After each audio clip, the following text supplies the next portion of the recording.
भाई साहब, क्या लगता है पूर्व महापौर सुभाष शर्मा ने रात को जाकर थाने में हंगामा किया। इस समय पूरा देश कोरोना वायरस के संक्रमण में फैल रहा है, लोगों को खाने को नहीं मिल रहा। ऐसे में क्या लगता है आपको, ऐसे जाकर उनको हंगामा करना था?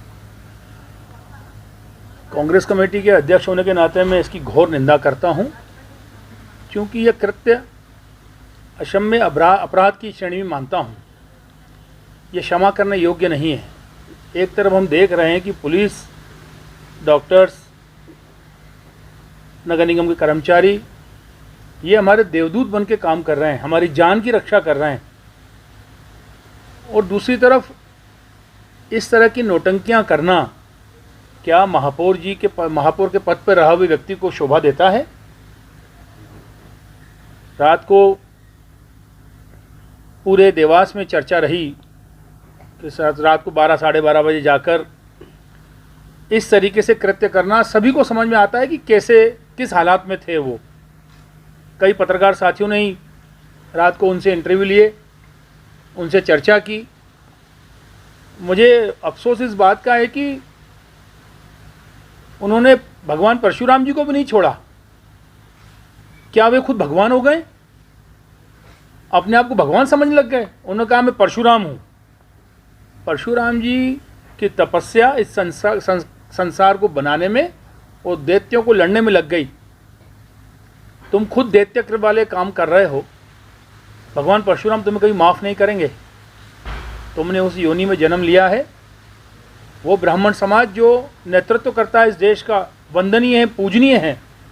तुम कलंकित कर रहे हो अपने कुल को ऐसे कृत्य करके। पुलिस की सेवा इस समय ऐसी सेवा मानी जाती है कि वो भगवान से बढ़कर आज की तारीख में है हमारे लिए।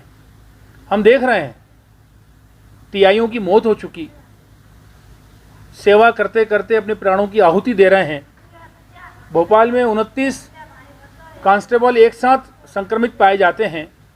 इस समय लड़ाई कोई राजनीतिक लड़ाई नहीं है। मैं राजनीतिक चर्चा करना भी नहीं चाहता था, आरोप भी नहीं लगाना चाहता था, परंतु ये जो कृत्य किया गया है ये समय ठीक नहीं है। इस हिसाब से मान सकते हैं कि उनका मनोबल कम हुआ है कहीं ना कहीं। पुलिस का मनोबल बढ़ाने की आवश्यकता है। आप देख रहे हैं कि देश के प्रधानमंत्री, मुख्यमंत्री, सारे राज्यों के विपक्ष के नेता, हमारी माननीय सोनिया जी, राहुल जी, कमलनाथ जी, सारे नेता मिलकर हम सब लोग सैल्यूट कर रहे हैं पुलिस को, हौसला अफजाई कर रहे हैं। समाज सेवी संस्थाएं जाकर कोई चाय पिलाता है, कोई काढ़ा पिलाता है, कोई उनको मेडिसिन उपलब्ध कराता है, कोई सैनिटाइज कराता है, उनको करते हैं, कोई उनको क्या क्या नहीं कर रहा है। हम मार्मिक दृश्य देख रहे हैं, वो अपने घर जाकर भोजन नहीं कर पा रहे हैं, अपनी बिटिया से दूर रहकर भोजन कर रहे हैं। ऐसे में अगर किसी पुलिस टीआई का अगर ट्रांसफ़र करना है तो बहुत छोटी बात है। एक महापौर के लिए क्या बहुत बड़ी बात होती है। और रात को नशे में जाकर इस तरह के कृत्य करना ये निंदनीय मानता हूं, और भारतीय जनता पार्टी को ताकीद करना चाहता हूं कि वे अपने कार्यकर्ताओं को संयमित रहने का निर्देश दें और उन पर सख्त से सख्त कार्रवाई होना चाहिए। लेकिन देवास एसपी ने पुलिस विभाग का मनोबल गिराया, उन्होंने बिना जांच करे सुभाष शर्मा से माफ़ी मांगी। क्या परिस्थितियां रही है रात में मुझे तो इसकी जानकारी नहीं है, परंतु मैं नहीं मानता कि मैडम ने, कोई पुलिस एसपी ने कोई उनसे माफ़ी मांगी होगी या अगर इस तरह का कृत्य किया है तो वो भी गलत किया है। पुलिस अधीक्षक से हम भी चर्चा करेंगे। विपक्ष के हम कांग्रेस के अध्यक्ष हैं, मैं उनसे खुद चर्चा करूंगा। इस समय पुलिस का मनोबल बढ़ाने की आवश्यकता है, और मेरी जानकारी में टीआई महोदय यहाँ देवास में ही उपस्थित थे, वो उज्जैन नहीं गए थे। हिसाब से बता रहा है उन्होंने मनोबल कम करा, पर उन्होंने जो वीडियो चल रहा है, वायरल हो रहा है, उसमें उन्होंने कहा मेरा केवल टीआई को सैल्यूट नहीं है, बाकी पूरे पुलिस प्रशासन को सैल्यूट है। क्या मानते हैं? नशे में सैल्यूट करना और यूं सेवा करना एक महा हो गया।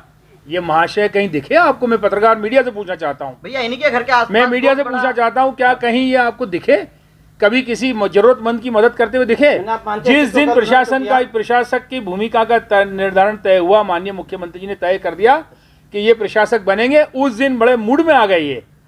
अब घर में तो ये सेवन कर नहीं सकते थे, मैं समझता हूँ घर में बंदिश होगी। मैंने आप बोलना चाहेंगे इस वक्त उन्होंने केवल ढकोसला करा। 100% ढकोसला है। अगर आप सेवा करना चाहते हैं तो भारतीय जनता पार्टी के उन कार्यकर्ताओं को सैल्यूट करता हूं मैं, जो लगातार लगे हुए हैं। ये समय भारतीय जनता पार्टी या कांग्रेस के कार्यकर्ताओं का नहीं है। मैंने पहले भी कहा कि राजनीति का समय नहीं है, हमें कोरोना से लड़ना है। राजनीति जिंदा रहे तो फिर कर लेंगे हम, फिर विरोध में एक दूसरे की बात कर लेंगे। ये तो प्रजातंत्र है, वो करना भी चाहिए, अधिकार भी है सबका।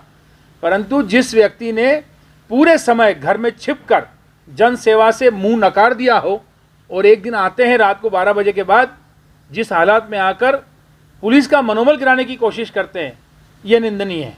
भैया उन्होंने लॉकडाउन का भी पालन नहीं किया, 4-4, 5-5 गाड़ियों से वो लोग आए थे, उनके साथ बहुत सारे लोग मौजूद थे, ना मास्क था। और ना सोशल डिस्टेंस मुंह पे बनाकर मास्क बैठे लगाया, थाने में। ना सोशल डिस्टेंस का पालन किया, और साथ ही टीआई के खिलाफ अशब्द का प्रयोग भी किया।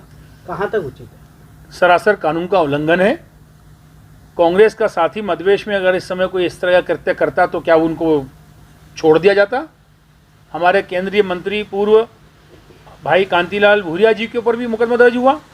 वो थाने पे गए थे किसी सही बात को लेकर। बाल मुकुंद गौतम जी के ऊपर जो जिलाध्यक्ष हैं धार के, उन पर मुकदमा दर्ज हुआ है, तो इन पे क्यों नहीं? शासन प्रशासन के लोगों को चाहिए कि पारदर्शिता के साथ संदेश देना चाहिए कि इस समय कोरोना में जो भी कानून का उल्लंघन करेगा उसके ऊपर निश्चित रूप से कार्रवाई होना चाहिए। और मैं समझता हूँ कि उनकी कार का पास भी नहीं था उनके पास, न तो उन्होंने मास्क लगाया, न हैंड ग्लव्स पहने, और जिस तरीके से वो रात को साथियों के साथ आए हैं, सरासर कानून का उल्लंघन है। निश्चित रूप से कार्रवाई होना चाहिए। क्या आप कई प्लेटफॉर्म पर शिकायत करेंगे इस तरह उन्होंने कानून का उल्लंघन किया? देखिए, वर्तमान समय सशक्त भूमिका जो मीडिया निभाता है, मैं आप लोगों के माध्यम से ही एसपी साहब और कलेक्टर साहब से निवेदन करना चाहता हूं कि संज्ञान लें और उन पर कार्रवाई करें। और मैं सारे पत्रकारों को धन्यवाद देना चाहता हूं जिन्होंने सशक्त भूमिका निभाई है, निर्भीक होकर, निष्पक्ष होकर। आप लोगों के माध्यम से हमें पता पड़ा, नहीं तो रात के 12 बजे के बाद कौन जागता हुआ मिलता है। आपने निर्भीकता के साथ जो अपनी बात रखी है, आप धन्यवाद के पात्र हैं। सच को सच कहने का साहस देवास की मीडिया ने दिखाया है।